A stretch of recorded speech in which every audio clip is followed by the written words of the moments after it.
So let me please start and open the discussion so we have enough time for the nice presentations today and also for the lively discussion that the topic certainly will spark.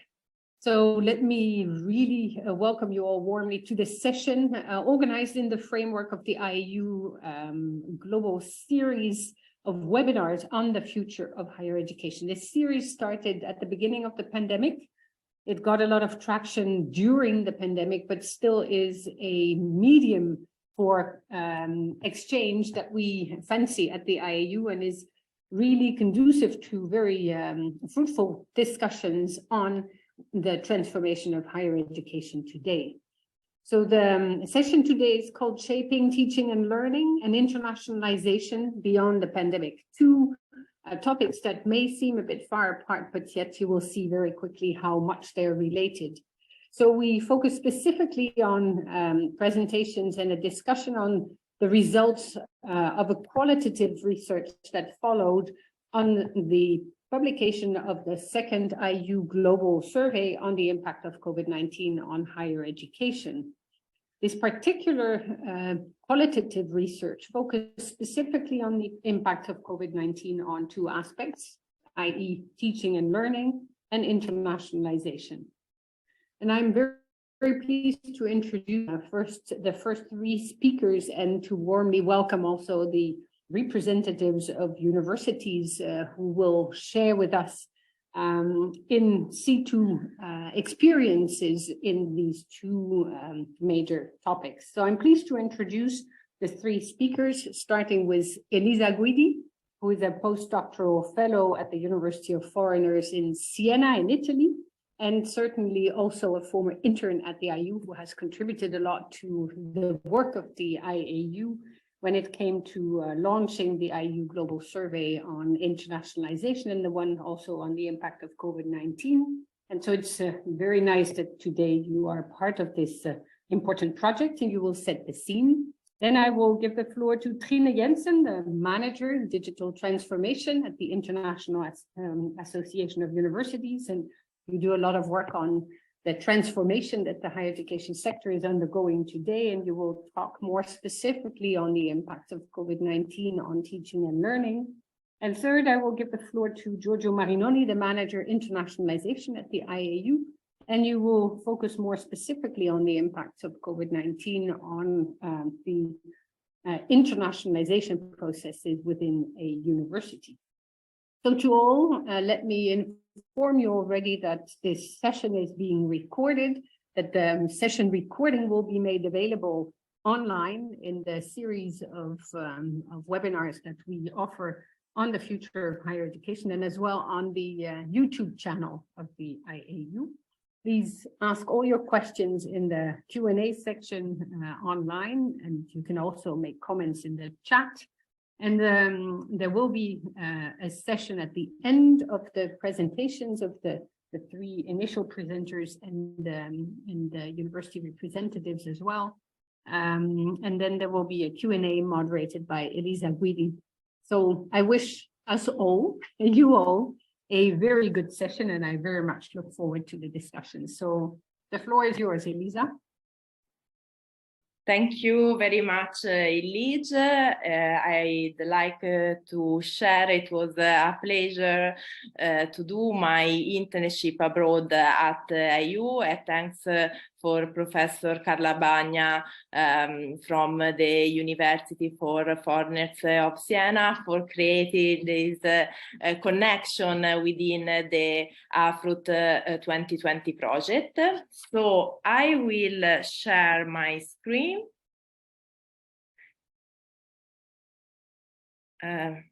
Could you get some feedback if everything is right? Okay, thank you so much. So, hello everyone.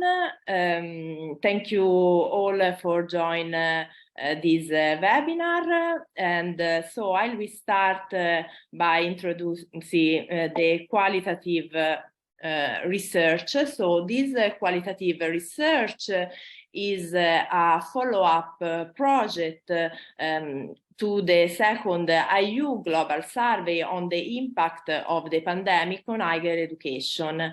The second IAU Global Survey report was released on the 1st March 2020 and can be downloaded by the IAU website. So this qualitative research was conducted when the majority of university has resumed the face-to-face learning activities and also the physical mobility. So around we collected data between the end of April 2022 and the end of July 22. So it was possible to describe the impact within the university beyond the pandemic. And this qualitative research wanted to understand the reasons behind trends pointed out by the second IAU Global Survey, especially on two dimensions: teaching and learning and internationalization, dimensions that have been most affected by the pandemic. So the qualitative research had also some specific aims. As for teaching and learning, the research aimed to explore to what extent the teaching and learning have been changing because of the pandemic, and also to understand if teaching and learning demands have been changing. And finally, we wanted to comprehend what kinds of transformation are currently taking place. As for internationalization, the purpose were to understand if internationalization strategy and the importance of international students concerning enrollment and also recruitment have changed due to the pandemic. Also to describe the major changes and transformations in terms of international partnership and research collaboration. And finally, to explore the opinions of university regarding the future of internationalization.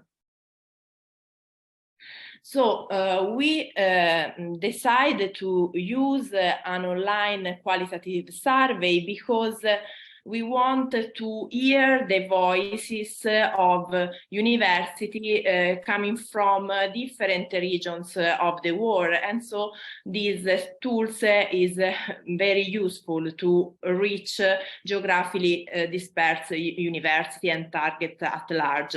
So we piloted the survey also to ensure that the question stimulated meaningful qualitative data. So the standard survey was in English and with 11 open-ended questions, 6 for internationalization and 5 for teaching and learning. We use convenience sampling. So first, we invited the IAU second global surveys responded be able to do follow-up research, qualitative research. And then in order to reach all the regions of the world, so we also invite to contribute IAU members and also Afrut 2020 project partners. Concerning the data analysis, we followed the thematical analysis, and we would also thank you the Dr. Elizabeth Buckner from the University of Toronto for her advice and cooperation in this project. So the participants of our qualitative survey were 37 individual representative 30 different universities for 27 countries worldwide. As you can see from the map, the majority of university came from Europe, followed by Asian Pacific, then American, and finally Africa. Our participants were institutional leaders because we want to collect and value the institutional perspective. So I will end here. Thank you very much for the attention. I would like to give the floor to Trine, who will explain and describe the key findings concerning the teaching and learning. And for the participant, feel free to use the Q and answer function in Zoom to make questions. Is the only way that we can manage questions. So please write down your question if you want to know more information. Thank you. Thank you so much. Thank you very much, Elisa, for setting the context and explaining how this project came about and how we proceeded. So what I will do in my part is to zoom in and share with you some of the findings that came from the part specifically on teaching and learning. And then before we turn to Giorgio and turning to look at the results from internationalization, we will also bring in Jill Scott that we have with us here today from the University of Ottawa to hear as well her thoughts about what are the changes, because as you were saying, Elisa, we were collecting this data in 2022, so time is moving fast. So it's also very interesting to bring in new perspectives and hear more about the situation today. So this will be the program for this first part on teaching and learning. So let me see if I can advance the slides. Here we go. So in our results, we were looking at mainly two macro themes. And here what you have on the slide is the first macro theme, which is relating to the impact of shifting to remote teaching and learning during the pandemic. And I'm not going to go too much into details with the results of this part in this presentation, because it's more related to the digest of what actually happened during the lockdown and the very crisis management. I will more turn to the second part, looking at the future transformations. But before I do so, I just wanted to highlight two things that I find important in this first part. One of them is that we really see a divergence in the readiness of institutions to actually be able to shift towards remote teaching and learning. And this is mainly due to, one, of course, the infrastructure within the universities, but also in terms of to what extent students have access to the necessary devices, internet connections, data, etc. So that is not something new, but I think that it's still important to underline, because it also have an impact on how institutions have different contexts and different opportunities to actually explore these means moving forward. A second part that we saw coming out of this was also the question of competences and digital literacy, that we did see in many of the institutions that those who have already made use of remote and online teaching prior to the pandemic find it easier to shift to remote operation than those who have been focusing really very much on face-to-face, where it was a complete new world to set up the operations in order to facilitate online teaching and learning. So that was really a context. Another thing that I want to bring out from this slide is that we did see in our second global survey report many institutions reporting an increase of workload, and this concerned at the same time academic as well as administrative staff. So that was one of the questions that we chose to include in this follow-up project in order to see is this a new trend that is sustained, or is this really something that was specifically related to the extraordinary circumstances that the universities were operating under during the pandemic?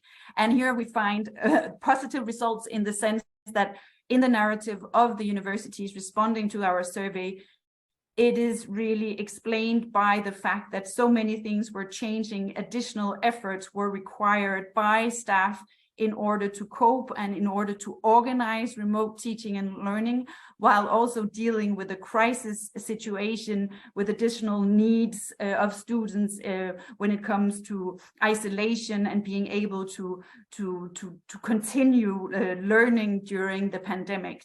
So I thought that that was a positive outcome of this project, that we see that this is not something that is sustained over time, but something that is really related to a very specific context. Now let me move into the second macro theme, which is transformation in teaching and learning. And here I would like to develop some of the themes that we have identified in this research project using a few examples from the universities. So the most important thing that we see is that as an impact of the pandemic, we have really seen a mainstreaming of the use of digital technologies in teaching and learning. And this comes with a diversification in the different modes of teaching and learning. We also see in the narratives of the universities that there has been increased focus on understanding the students' needs and to survey the student in order to understand what are their expectations moving forward. And of course, this shift comes with different opportunities, different achievements, but also different challenges. So let's have a look at those. The first theme on mainstreaming digital technologies in teaching and learning, we have an example here from the university in Mexico saying that it has really improved the digital skills of both teachers and students, which inevitably leads to more use of digital technologies moving forward beyond the pandemic. And this type of comment was very recurrent among the different narratives of the universities in this study, that we do see that the pandemic has not led to a replacement of face-to-face teaching and learning, but it has led to a diversification where more institutions are turning toward more blended options of dual modes of learning, of more flexibility of students to be able to choose their different learning paths. I also wanted to bring in this other example from Japan, where they are saying that we see that some classes, specifically in terms of knowledge transfer, can be conducted online, but in terms of the face-to-face learning, there increased focus on communication skills, on classes requiring students to think through discussions and taking part in more social activities during the classes. So I think that this also shows that the pandemic has led to not only thinking about how to incorporate digital tools in teaching and learning, but also to rethink partially the time with students when they are on campus. The second theme that we saw coming out was teaching and learning grounded in the students' needs. So here again, we see an example from the university in Lebanon saying that this crisis really taught us that learning activities must be grounded in students' needs and realities, cultivating critically creative and flexible thinking, resilience, and empathy in students. We also saw other institutions, and this is just an example from Canada, but we also saw it in other of the responding institutions, that surveys have been conducted in order to receive feedback from students on their expectations and needs moving forward. And here, as it says in the quote from Canada, although many of the students want to return to campus, they also want to retain a degree of flexibility offered by choosing some of their courses, maybe online, bimodal, hybrid, or face-to-face. So these are the types of trends that we see. Again, as I said in the previous slide, not a replacement of face-to-face learning, but more a diversification of the different modes of learning. In terms of new opportunities and different challenges that we see coming in, I wanted to bring in this aspect as well on international collaboration, and Giorgio will be speaking more specifically to that in his section on internationalization. But here in the example from the university in Kenya, we see the pandemic allowed us to interact with people that we would never have interacted with if we had not gone virtual. So it means that the fact that universities had turned to exploring more the virtual space has also opened new doors for international collaboration that would not necessarily have taken place otherwise. So it's opening new opportunity. And we have another example from Japan around the same lines, where this institution is expecting in the future to see mutual complementation of educational content through the sharing of online content among institutions. So again, expectations that there will be new opportunities for international collaboration around teaching and learning moving forward. Now, turning towards some of the challenges or some of the things that still needs to be tackled moving ahead, we have an example here from the university in Finland, where they also refer to the fact that the next step is also to develop remote teaching pedagogically. And I think that this is really a reminder of the fact that when universities were shifting to remote teaching and learning, it was done in such a short time frame that in some cases, the shift to remote teaching and learning was maybe more using the online space to mimic face-to-face settings. So just taking the face-to-face setting and putting it into an online screen. Moving forward, it's also about thinking differently about what are the advantages, what can we use online and remote teaching for, and where does it actually work better when we are in a face-to-face setting. So there are still other learning opportunities that needs to be pursued in order to continue enhancing the quality of remote teaching and learning.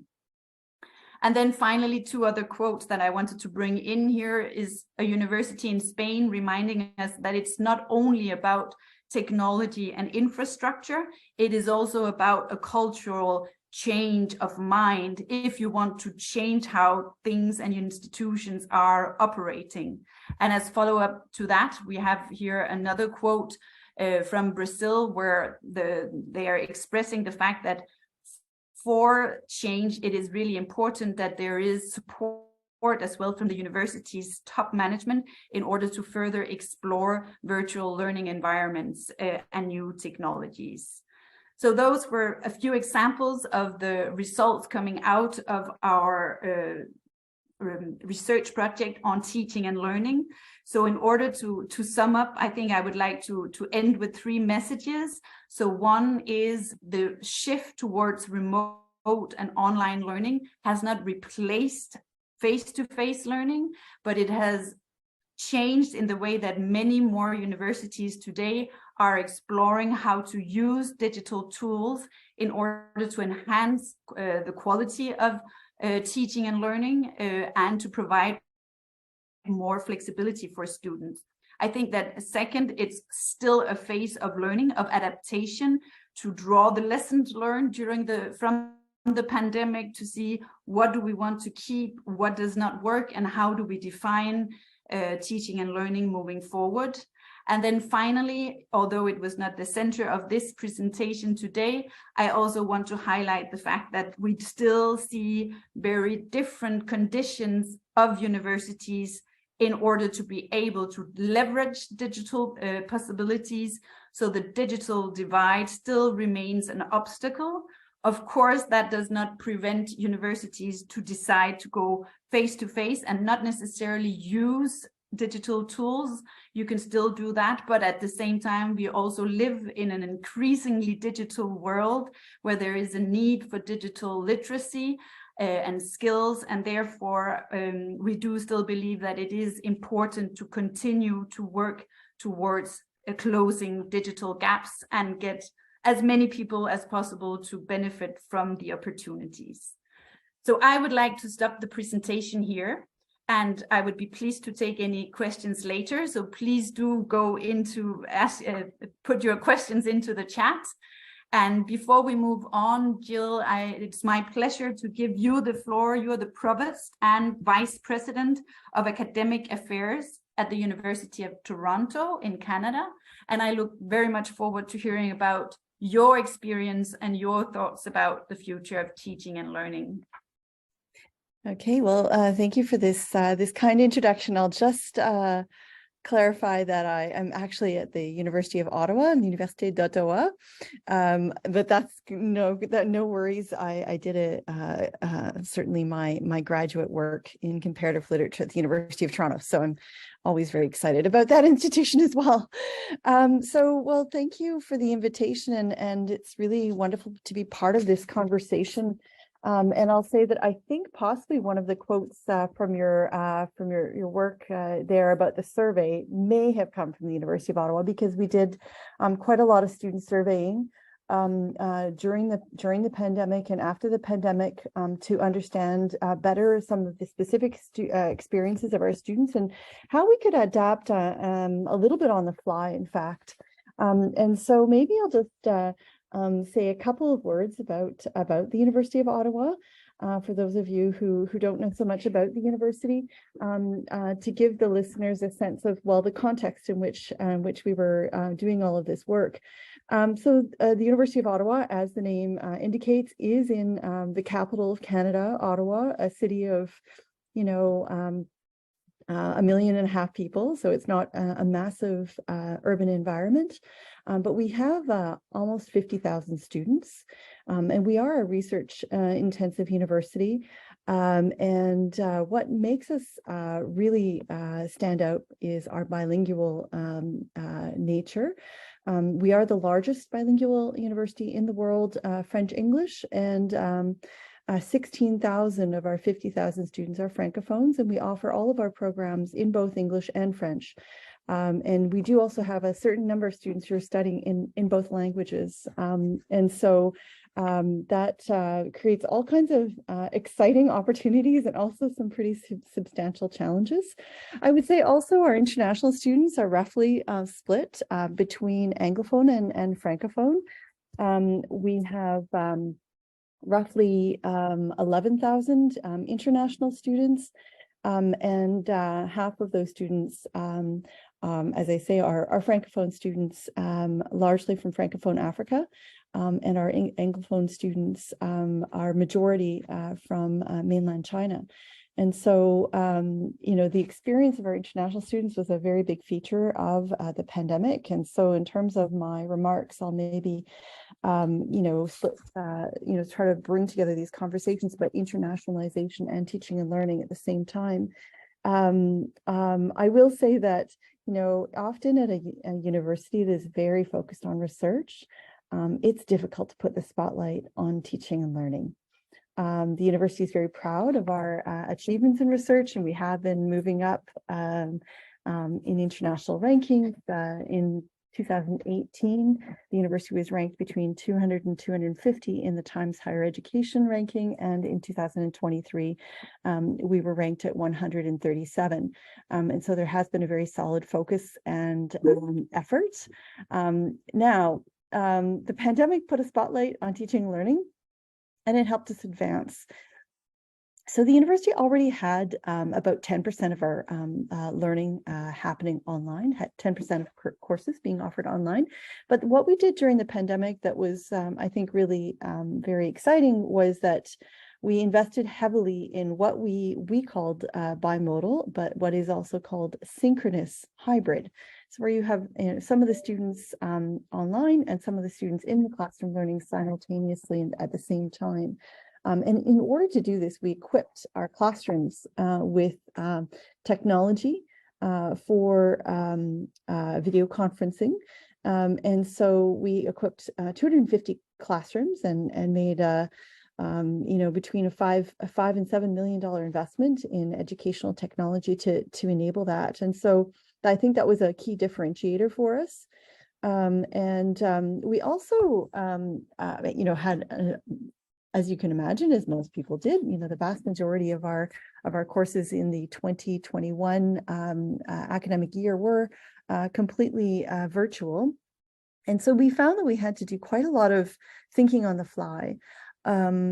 Really about 4 or 5 weeks into the semester, we realized that some of the changes that our professors had made to their evaluation structures as they moved to an online setting, for example, having more frequent evaluations and more frequent assignments, really became unworkable for our students. And so, and also, for the professors themselves. And so we rapidly, tried to send out messaging, to shift it and sort of moderate all of that sort of in mid-semester. And I think in our surveys, we found that students were generally very appreciative of, the university hearing what they were saying about drowning in evaluations and being able to adjust rather quickly. We also tried to accommodate students internationally who did not have access to a great deal of bandwidth. We tried to create low bandwidth options for students working, living in remote areas where, like, let's be very clear, we don't have the same access to technology and networks. And so that was one of the things we did. We also opened a 24/7 learning help center that was able to, accommodate students in different time zones to get, help, either technological help or help in terms of their academic needs. And so I think, one of the pieces that we did learn in the pandemic was how to really think compassionately about organizing our university. And I do think that's something that we will continue to do going forward. We had, what we called a compassionate summer of 2021 for all of our staff and employees, that we said that we encouraged people to cancel as many meetings as possible during that summer, because by that time we were 18 months into the pandemic and people were quite exhausted, and we knew we had to sort of get ready for the 21-22 academic year, which would still be majority online. And so I do think that mental health going forward is something that we need to think about building in directly at the ground floor of all of our learning and teaching. And it's not easy to do that. But our students struggle with a variety of mental health challenges, and dealing, with those on a one-off basis is not really a workable solution long term. I think we need to work very hard to understand what some of those needs are and think about building more flexibility and more compassion directly into our programming. And then also the question about requests for accommodation. And our students have a variety of learning exceptionalities, neurodiversity, disabilities of a variety of sorts, which means that they are requesting under our Ontario Human Rights Code a learning accommodation. And so what this really means is that, again, we have to rethink how are we enabling access, building directly into the ground floor of our learning. And then I'll just add one last piece, and that is around internationalization and mobility of students. We did a lot of work, as did many institutions, on virtual mobility and the ability to work with partners and pair students internationally, and so they could have a virtual international experience. We also increased our virtual experiential learning or work integrated learning opportunities, so that students could have simulated work integrated learning and entrepreneurship opportunities. Also, respecting all of the needs. And I think we'll take some of that away. We definitely know that the face-to-face is hugely important, and particularly now for this generation to really be able to catch up and to really experience all the benefits of internationalization. And so I think I will leave it there. Thank you very much, Jill, for sharing, and my apologies for the wrong pronunciation. Of course, I know from you that you're from the University of Ottawa, but it came out wrong. But thank you very much for sharing your experience and some of the thoughts that you have been, following this very difficult time during the pandemic and reflecting on what it means for the future. Now, this was the first part on teaching and learning. So now it's my pleasure to hand over to you, Giorgio, my colleague from IAU, working on internationalization, to take us through the different results of the internationalization part. Thank you very much, Trine, and good afternoon or good evening or good morning to everybody. It will be a pleasure. I mean, the structure of my presentation is similar to what Trine did. So I will first introduce the result of our qualitative research, and then I will be happy to introduce our speaker who will present a perspective from a university. So let me share my screen with all of you. So here it is. You should be able to see it at the moment. So we're speaking about internationalization beyond the pandemic, and we identified during our qualitative research 2 macro themes that were in the replies of universities that replied to our investigation. And the first one was clearly the importance of digital transformation to ensure international opportunities. So here you can already see a parallel between what we have seen in teaching and learning and what we are seeing in internationalization, which is the real pivotal role of the digital transformation. And actually, under this macro theme, we can identify 3 different types of themes. The first one is really how the international dimension was ensured and is still ensured by the digital transformation. The second one is how the digital transformation and the digital tools are also helping pursuing activities which were already present at higher education institution before the pandemic, and especially the attraction of international students, or the partnership. And on the partnership, we will see a little bit more in detail how during the pandemic, thanks to the digital transformation, it was possible not only to create new type of partnership, but also to strengthen already existing partnership. Let me see, for instance, about some quotes from higher education institution on how the digital transformation was useful to ensure an international dimension. Here we can see 2 quotes, one from Lebanon and one from Brazil. And all of them, they are saying that some activities were not possible anymore. So the first one is saying that due to the pandemic, visiting professors were not allowed to come anymore to the institution. And therefore, what they did, they created a global classroom initiative. So basically a kind of virtual exchange with their students in order to provide international opportunities to students without having any visiting professor. And the second one, it's really on how the transformation changed also the way that the institution in Brazil was thinking about internationalization, because they said that they had a very traditional approach to internationalization. So it was mainly mobility and research collaboration. But thanks to the pandemic and thanks to the digital transformation, they started focusing also on internationalization at home. So we see here how the pandemic was a catalyst also for a change of paradigm inside higher education institution. Then if we are looking how it happened, the transformation for what concerned partnership, here we can see the 2 trends that I was mentioning before. The first institution, here is an example from China, from Macau, actually.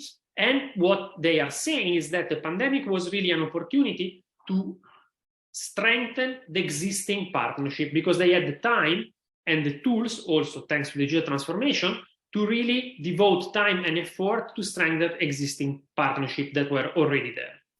And the second quote, instead, from Mexico, it's the example of the opportunities that were opened up by the pandemic to open new type of partnership, because what they realized is that it was not anymore essential, it's not anymore essential to travel to create a collaboration and to collaborate internationally, but it can be done through virtual means. And these open up opportunities for collaboration with many different partners which were far away and difficult to reach before. So this is a kind of change in the mechanism of creating partnership. And this second point, it's particularly true for higher education institutions based in countries or with fewer research, for which was very complicated to invest in travel, or they had problems in administrative barriers, for instance, visa. So we really see that this digital transformation, thanks to the digital transformation, there were really new opportunities for partnership appearing. But then also the digital transformation, as mentioned before, was an opportunity to strengthen already existing activity. Already activities were absolutely prioritized even before the pandemic. And one of them is the attraction of international students. And here we can see, for instance, from the first quote of university in Japan, that they said that instead of doing site visit as they were used to do before, what they start doing, they start using online tools to recruit international students. So a focus on an already existing activity, but done through new means. And the second quote is coming from a university in Canada. I don't know, Jill is also coming from Ottawa or for a different university in Canada. And again, here they're saying that due to the COVID-19 pandemic, the university was focusing on attracting international students, and they had even more requests, and here especially they had more requests from students from a specific region of the world, from Francophone Africa. And so they had an increase in student enrollment, thanks also for the opportunities for online education. The second macro theme that we identified in our qualitative research can be summarized in future priorities and future challenges. And I would like again to present some of the experiences of the universities in these two themes. The first one, speaking about future priorities. And one of the future priorities can be summarized in a sentence that the future is hybrid. The future is hybrid because the digital transformation gave rise of new opportunities that we have already seen, but the importance of physical mobility and the importance of connecting people and face-to-face meeting will not disappear. And so here we see an example from a university in Japan, seeing exactly that in the future, they will focus both on physical exchange and virtual exchange at the same time. And the second quote is from a university in Pakistan, that they look very optimistic about the future because they said that thanks to the pandemic, they were able to focus on different types of activities, and now they have a more holistic view on internationalization, and they have implemented, for instance, internationalization of the curriculum at home, collaborative degrees, and they also improve internationalization of research. And this will go hand in hand with what we were doing before, which were also in international student mobility.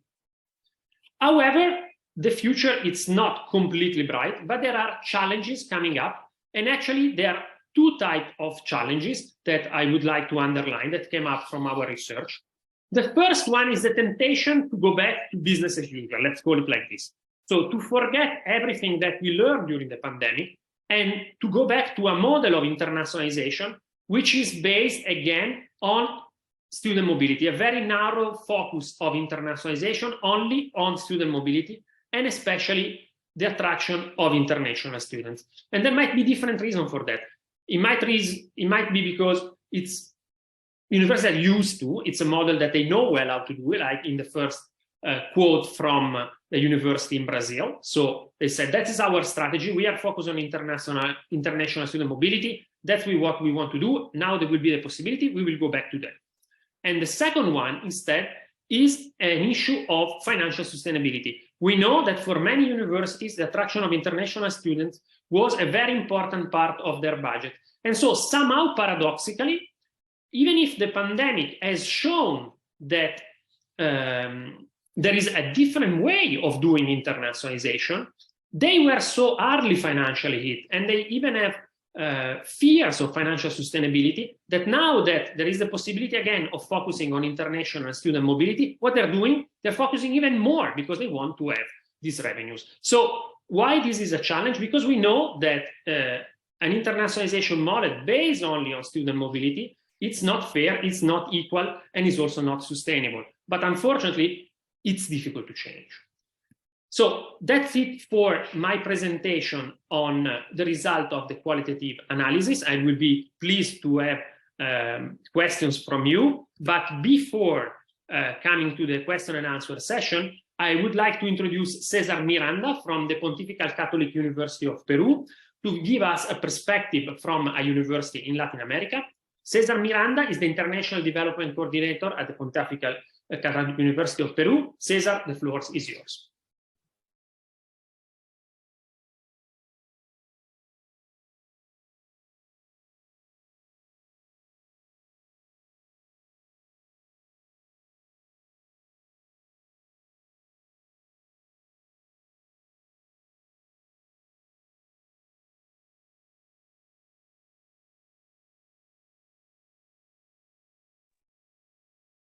Hello. Sorry, can you hear me? Yes, okay, sorry. Well, first, let me tell you that I'm super happy to be here, to be part of this conversation, and to be able to share the perspective of my university, the Pontifical Catholic University of Peru, in the context of this research and the future of internationalization. Well, my name is Cesar Miranda. I'm International Development Coordinator at the Pontifical Catholic University of Peru.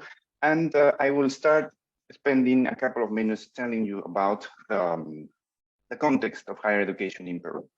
Well, for many of you, Peru would be an exotic destination or an uncommon destination.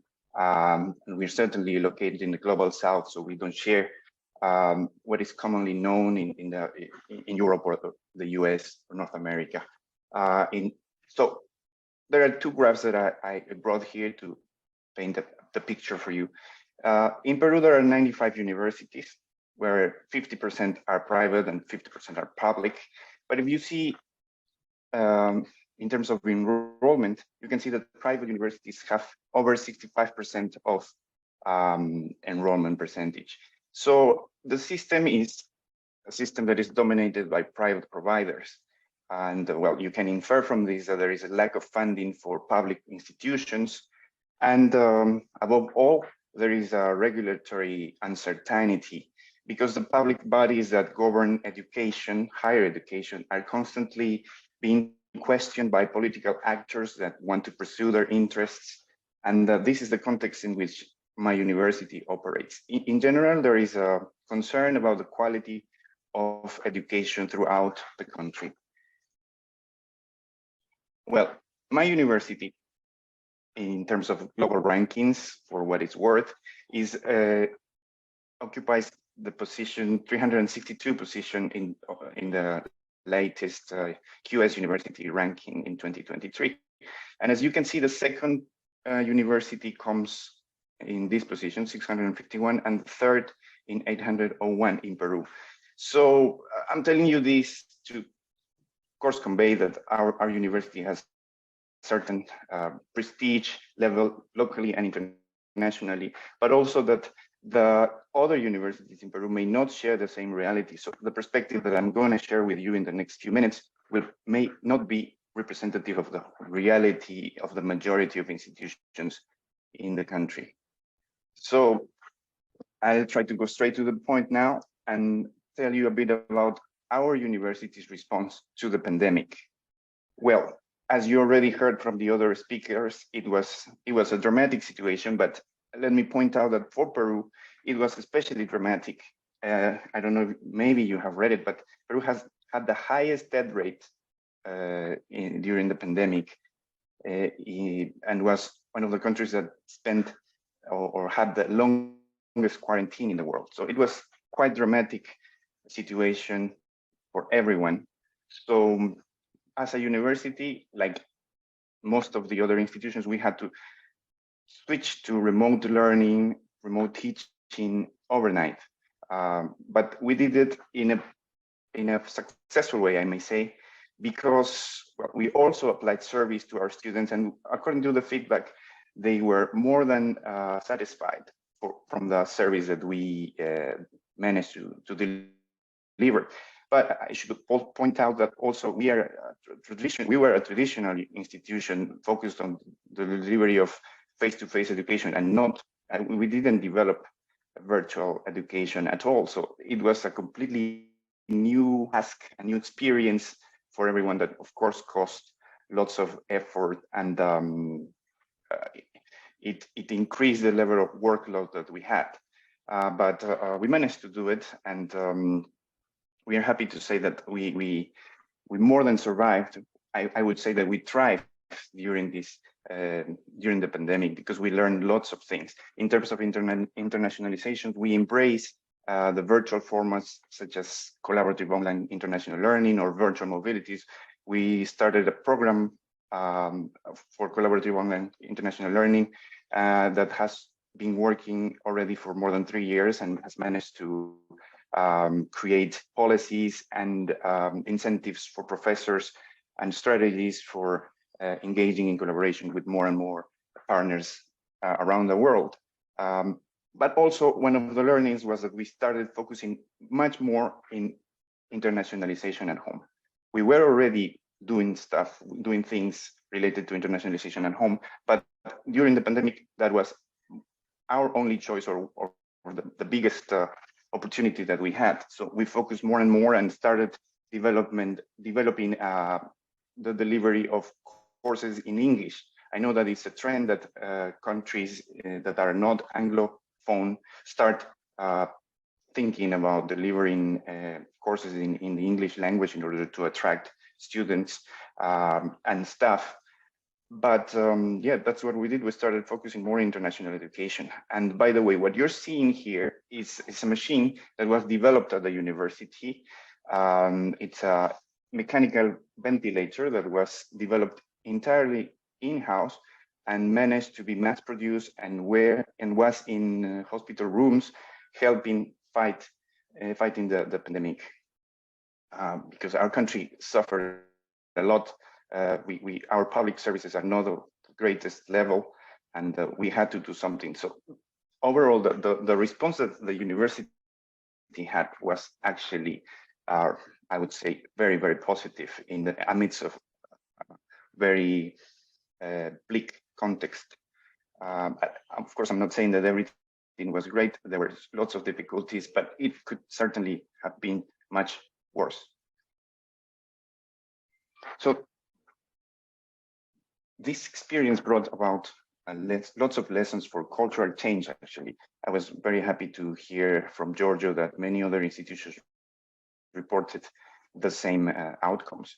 But what we learned from all of these experiences is that administrative flexibility would be, it's mandatory nowadays. Like, we were used to doing things in a certain way before the pandemic, but everything that happened made us realize that administrative flexibility is a must, and it has to be incorporated in the culture of our institution. Also, we managed to develop adaptation skills, because everybody had to focus or to switch to the virtual world from one day to the other. So these adaptation skills have been developed for more than 3 years now, because we've been in a different situation since the beginning of the pandemic, working at home and doing hybrid modes of teaching, learning, and working. So our adaptation skills have certainly developed. And of course, there is a new impulse and new force that drives us to internationalization and our home, because we see that it's something that we can control in spite of the external situations that we may face. So these learnings have been brought about, and I think they have become part of our institutional character. However, we share the same preoccupation, as Giorgio was pointing out, that there is a tendency that going back to what it was, to business as usual, and forget all of these lessons. We were conscious on that, and we are trying to make sure that these learnings remain with us for the future. So a bit about the context, because the context has certainly changed throughout the world. In my view, we are in a new world order, and well, the pandemic has brought about many disruptions, particularly in our region. In Latin America, you've seen that there has been going social unrest in many countries. A few months ago, you saw that there was a democratic crisis in Brazil. There was one in Ecuador and Colombia. And nowadays, if you have read recent news, you would know that Peru is in the middle of a very deep political crisis that is affecting everything, including the work of international offices in universities. Among many other things, one thing that happened is that our international reputation as a country is being affected because of this ongoing social unrest, which brings lots of challenges. We certainly are located in the global south, in South America. It's a region that is geographically far from the traditional centers of knowledge in the global north. So it's a big challenge for us to be able to engage in collaboration and attract attention to our academic quality and to establish Peru as an academic destination. Actually, we are living in a new world order, as I was saying. It's a world that brings challenges, but also opportunities, because there are regions that we haven't been looking before, such as Asia, for example, and we are looking with new eyes now, trying to establish international collaborations with that region, for example. And of course, there is another trend that is going on, that we are more focused on regional collaboration. In the past, we used to collaborate with countries in Europe or North America, where the interest was certainly located, but now we are trying to focus a bit more on regional collaboration with our neighbors, because we found out that actually they were sharing the same reality as we did during the pandemic, and we found that we could collaborate more closely with them, that we were not doing it in the past, and it's a big opportunity for the future. So what is going to happen in the future, in my view? Well, our university has been going through a strategic planning cycle, and experts or people related to internationalization throughout the institution have shared their perspectives and their learnings from different perspectives, from teaching, from learning, from research, and from managerial work. And I think we can summarize what we've been discussing in these 4 points. That the first is that we need to institutionalize the learnings that we had in order to avoid the risk of losing the learnings that we managed to acquire during the pandemic. We also need to start exploring strategically new formats of collaboration with partners, traditional and non-traditional partners, and with institutions in other regions of the world that we were not being engaged with before, such as Asia, as I said in the beginning. We also need to reactivate and reinforce the formats of traditional, let's say, traditional internationalization, such as mobility and international research collaboration. Certainly, the pandemic affected the numbers of mobilities and the numbers of research projects. So we were doing a decent job before the pandemic, and we're trying to go back and recover those numbers and those mobility flows.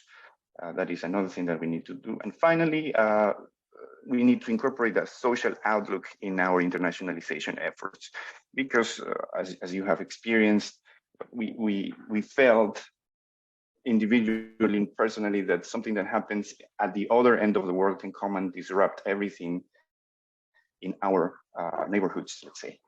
So we need to incorporate global issues within our internationalization efforts, and the global crises that are coming in the future. A new pandemic, sustainability, the energy crisis, circular economy, and those things need to be incorporated in our internationalization efforts. So I think this could summarize the learnings and what we expect in the future for our internationalization efforts. I hope I was able to share our perspective successfully, and I'm open to any questions in the future. Thank you very much. Thank you very much, Cesar, for a very interesting perspective from a university, as you said, in the Global South. And it was good that we had a perspective from a university in the Global North in the Global South.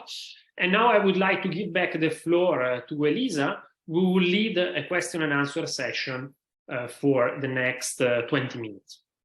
Okay, thank you, Giorgio. And I'd like to thank the speaker for the excellent presentation that you made. So I will start. I would like to do a question to Jill about teaching and learning. And as we can see that from our result, our funding, the pandemic brought opportunity and change and transformation. So how have these transformation enabled an improvement in the quality of teaching and learning experience? Thank you. Okay, so, and I don't know if you have big well, question. I'll take a first stab at that question. You know, I'm going to be very honest and say that our first goal was to survive. Okay, our first goal was to survive. We set the bar really low. Okay, what we said is we want students to be able to continue in their learning, to be able to progress in their programs. And what we were looking for was a continuity of academic activities. So I mean, it was just important to say that because people were so stressed. You know, like people were so stressed, and so it's like that's our goal. Okay. Now, I do think we found out from our students that they were delighted to have more flexibility. Although we are a university in the global north, and there's no question that our students have more resources, the University of Ottawa, you know, attracts students really locally. And a great diversity of students, socioeconomic diversity of students, compared to other research-intensive universities. Our student body, you know, have different kinds of challenges. So, you know, they are working many hours. They are looking after family. They have many complications, and so having, you know, hybrid opportunities for students, whether they are doing an in-person program or not, you know, this is something that I think has been very important in terms of student satisfaction. We have definitely had a strong companionship, partnership with our Center for Teaching and Learning, so that you know, professors could rethink their curriculum. And one of the things that we emphasized was engagement. So having many tools for students, for professors to engage students real time in their learning in a remote environment, and to ensure that you know, that it's interactive. So I do think that that sometimes when your students are not right in front of you, you have to think harder about engagement. You have to ask yourself, well, what is it that's going to keep them learning, and to be able to check their learning. Have them engage with each other as well, not just with the learning and with the professor. So that's another feature, and then just you know, some ongoing work in terms of evaluating student satisfaction vis-a-vis the new hybrid options. But I will just say, and I didn't say this in my opening remarks, that, you know, as we go forward, we are going to continue to expand and continue this flexibility, particularly at the graduate level, with many online master programs, graduate certificates, but also micro programs to increase flexibility and opportunities for working professionals, so that we can help people gather up new credentials as they go through their working life.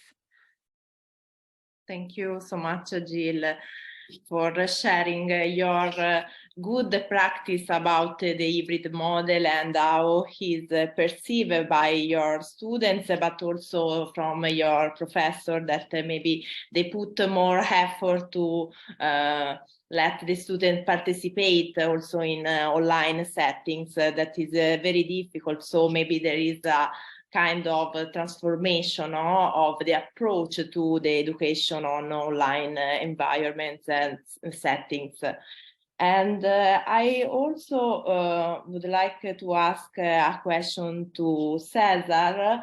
So from the perspective of Latin America, what is the main positive impact of the pandemic on the international activity of strategy? So, I mean, the main positive effect on the internationalization action in your institution, and that maybe you are still carry out today. Thank you. Yes, thank you, Elisa. So I think that the biggest impact or effect that the pandemic has had in our institutional life related to internationalization has been the need to become flexible, actually. That could summarize everything, because what happened made us realize that we were in a comfort zone before. We were doing things business as usual, but suddenly we were forced to change everything from teaching and learning, research, and managerial work. So everybody was impacted and everybody changed. And in the new conversations that we have with people in different departments, they tell you that change is needed. We need to start focusing on exploring new things. And but as I was telling you, we spent the last 3 years in a new environment. So I think we've learned something. I think we have interiorized something, and we will be able to use these skills in the future to be less afraid of trying new things, and to, as I was telling you, try to institutionalize this new character in the form of policies and incentives and objectives that we put in front of ourselves. I think that would be the main positive impact. Of course, we try to look at the future with the positive eyes, but it's a new environment. Everything has changed, and we certainly have the field a bit against ourselves, being in the global south. But I think we have the tools that we need to fire for a better future in our internationalization efforts. I think that the flexibility can be like a key word of that overlap internationalization and also teaching and learning. And flexibility is a dimension of resilience. I'm a psychologist, so I have this background. So maybe we have just to go ahead from resilience to empowerment, maybe in the future, not to make a change, a positive change in higher education. We have also one question from the audience. It's a very interesting and challenging question concerning also how a result of research can inform strategy, activity in higher education. So we have a question from Siropina Cardona. How can we effectively use the outcomes from this project or maybe from research at large to further explore and conduct research on the integration and accreditation of future blended mobility and virtual exchange programs in higher education? Thank you. I think that this question can be for both speakers. So as you prefer, want to break the ice with the question from the audience. Cesar, why don't you go ahead this time? Okay, thank you, Jill. So if I understood the question correctly, it's related to how can we incorporate the learnings of research projects such as this one into our institutional planning and the things that we do in the future. So I think it's on the basis of everything, actually. We need data in order to take decisions, and we need actually what I felt right now is a feeling of reassurance that what we are living is not something that is just happening to us, or it's happening to everyone, and that certainly everything has changed. So it's quite informative, actually, to be able to know what is going on in other parts of the world and understanding the situation from other perspectives. I think that's the main value of research like this. Thank you so much, Cesar. And we have another question that connect this webinar maybe with the last one about SDGs of Carla Castro da Silva.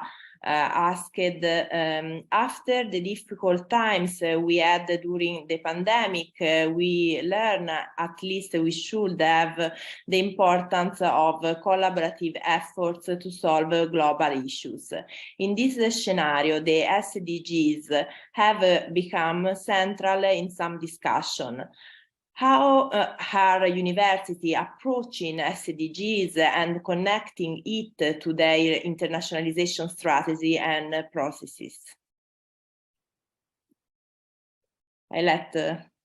Yeah, look, I'll go first, but I think I'm sure that Cesar has things to add here too. You know, I think it's very clear that this generation of students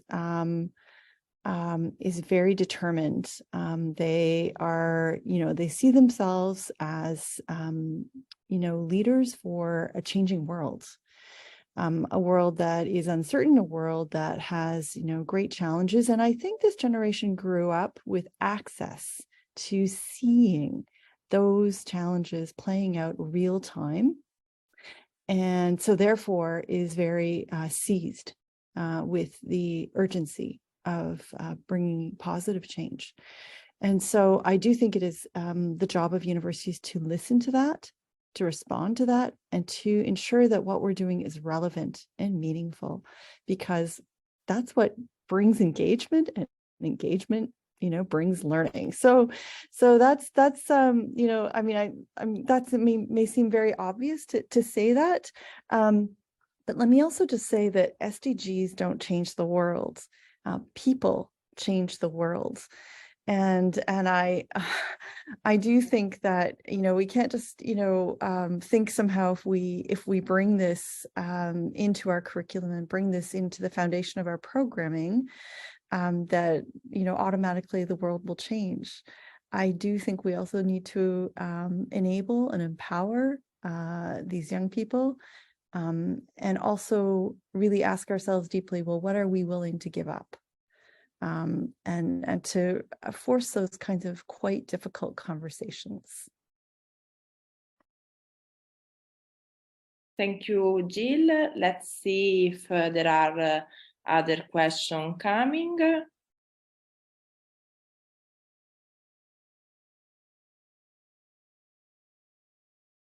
I don't see other questions, so I will give the floor to Hilligje maybe.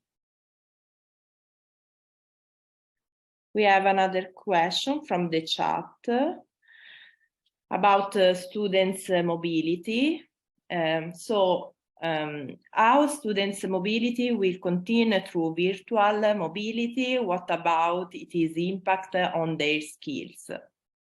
This is about another kind of mobility, the exchange, the virtual exchange. So I don't know if Cesar want to give some reflection about this topic.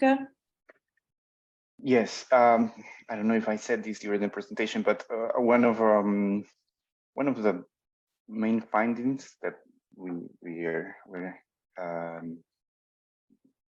witnessing now is that students overwhelmingly prefer physical mobility over virtual mobility.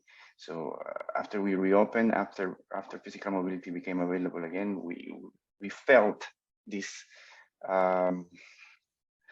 contained feelings of wanting to go somewhere else. So physical mobility is getting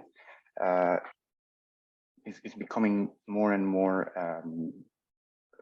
attractive for students over virtual mobility.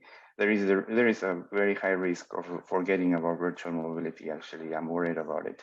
But of course, certainly virtual mobility is not the same. There are many things that are lost in a virtual experience, but also it's we don't take it as a replacement or an alternative in equal standing as physical mobility, but it's also an alternative. It's another tool. It's something that, and certainly it's a tool that allows more students to have access to international experiences.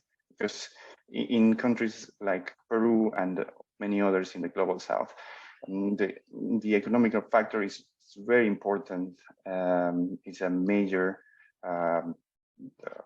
influential factor when students are deciding whether to go or not on a mobility. So many of them simply are not able to go.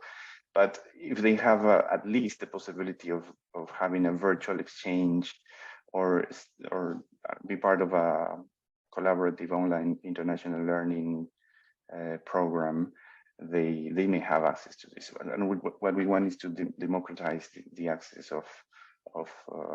the access for everyone. So I think virtual mobility has a role and has certainly a future, but I'm worried about the risk of us forgetting about it and just going back to business as it was. Thank you so much, Cesar, to share your opinion concerning virtual exchange. So I think that we can conclude the question and answer session. Thank you for all the speakers for your contribution to share your reflection on this topic. And I will give the floor to Hilligje for the conclusion. I think that you have a lot of insight that this discussion generated. Thank you. Thank you very much. Actually, I wanted to know if Trine Jensen and Giorgio Marinoni had some famous last thoughts before we leave this session. Also, maybe some additional information from the qualitative research that you did together with Elisa. And just maybe one or two reflections that you would like to add, and then I will conclude with great pleasure. So Trine. Thank you very much, Hilligje. No, we look forward to, of course, sharing the full report. It will normally be out by the end of the month, beginning of March. So you'll be able to go more into details. But it has been fascinating to see that jumping from one region to another, we see many similar challenges, but also similar way of actually leveraging some of the opportunities. It is very few universities that are responding to us that they are returning to how things were before the pandemic. So I think that has been very clear that this experience of being shut down, being taken out of business as usual, as you were saying, Cesar, has really led to rethinking new opportunities, looking at how to use digital tools to enhance the quality of teaching and learning, not in the same manner as you were saying, Jill, where it's from one day to another, and we have to set the bar low because it's a matter of actually avoiding disruption. Now we are in a phase where we can actually choose how we wish to make use of digital tools to enhance the quality of teaching and learning moving forward. And at the same time, we are also seeing universities actually rethinking how we make even better use of the time of students once they're in the campus, and that we can have this social connections and interactions that are more difficult in the virtual space. So I think that really a major outcome for me in this project is really to see that it has transformed higher education and it continues to do so, but that we're still in a phase of learning, of experimenting, and to taking it to forward, or continuing to developing, moving forward. So that would be my take, Hilligje. Thank you so much, Trine. Giorgio, would you like also some famous last words before we leave this session today? Yeah, very briefly, I think César pointed out very clearly, for me, the major outcome when we're speaking about internationalization, it's really that the pandemic opened up the eyes of higher education institutions around the world, showing the challenges that internationalization had before the pandemic, and especially the quite elitist nature of an internationalization based on an economic rationale and narrowly focused on student mobility. And the pandemic also showed how the digital transformation, it's not something alternative to student mobility, like when we are thinking about virtual exchange or COIL. These are tools that are not alternative to student mobility, but they're absolutely complementary. And there are tools that can open up access, as César pointed out very clearly. So it's an opportunity to have many more people integrated in internationalization. There are really tools that can help higher education institutions doing internationalization of the curriculum at home in an easier way, let's say, than it was done before. And this is something that should not be forgotten.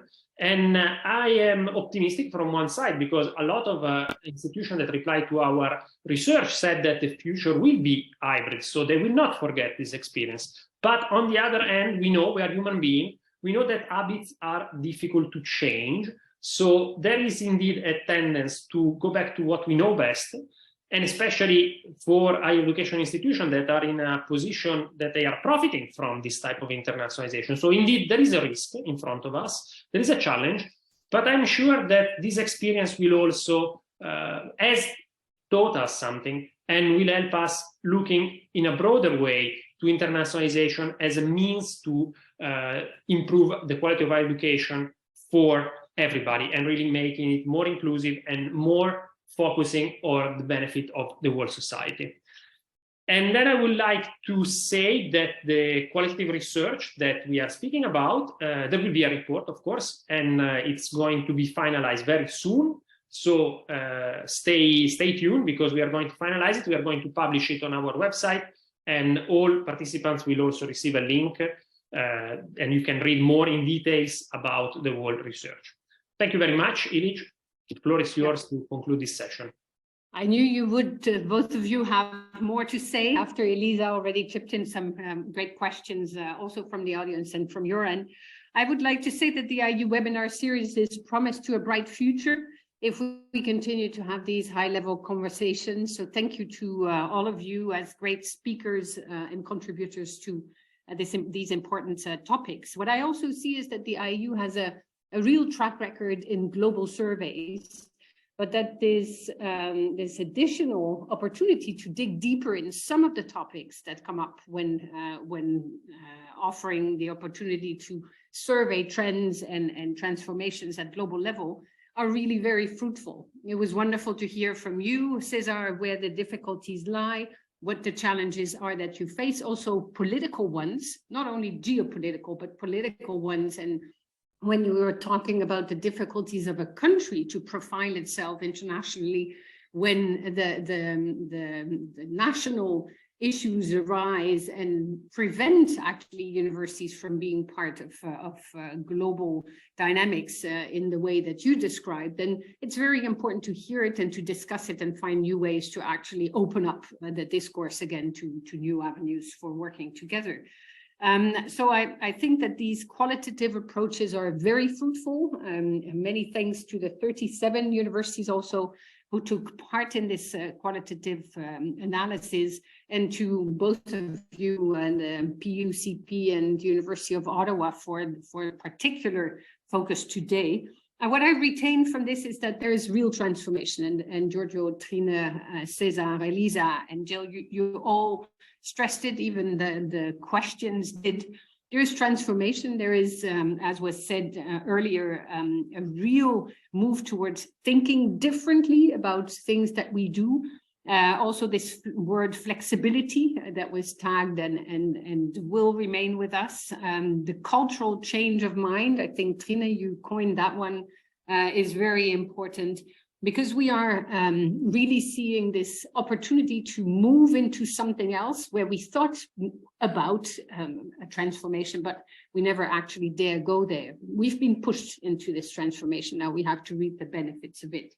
And indeed, we're still in an exploratory phase, so things have not entirely settled in, on the contrary, but there are still many ways that we can learn from each other. So I think, for instance, in the suggestions made or the examples given by Jill on the opportunities offered for professors to transform the way in which they engage with the students is something that would merit a future seminar, for instance, maybe even a workshop on what can we do to teach and learn in a different way, and how can we tie it to internationalization and even this need to address the global challenges in a different way. How can we bring these things together, offering an opportunity to leverage on the capacity of universities to really bring different voices from the world together into one classroom, thus embodying internationalization in a very different way, not only thinking about mobility, bringing people somewhere else, but really triggering this thought change that is so much needed today in order to better connect the different knowledge systems, the different perspectives, and work together. So that's where teaching, learning, and internationalization and the transformations that are at play today are so very important. So you will hear more about this in future webinars as well. But for today, I would like to really thank all the speakers, facilitators, and thank you for the excellent facilitation, also Elisa. And thank you for all the participants for having come to this webinar today. Let's take it to next steps in the weeks and months to come. So thank you very much, and looking forward to continuing on this excellent high-level qualitative way moving into the future. Have a nice day, evening, or night, wherever you are around the world. I saw, just for the fun of it, that we had 25 nationalities in this webinar today, from Cameroon, India, Argentina, Saudi Arabia, Peru, Hungary, Germany, Portugal, Paraguay, and name it, Fiji, Afghanistan, Ukraine, Côte d'Ivoire. So it was really a very international team. Thank you for having come, and we hope to see you again in future webinars. Thank you.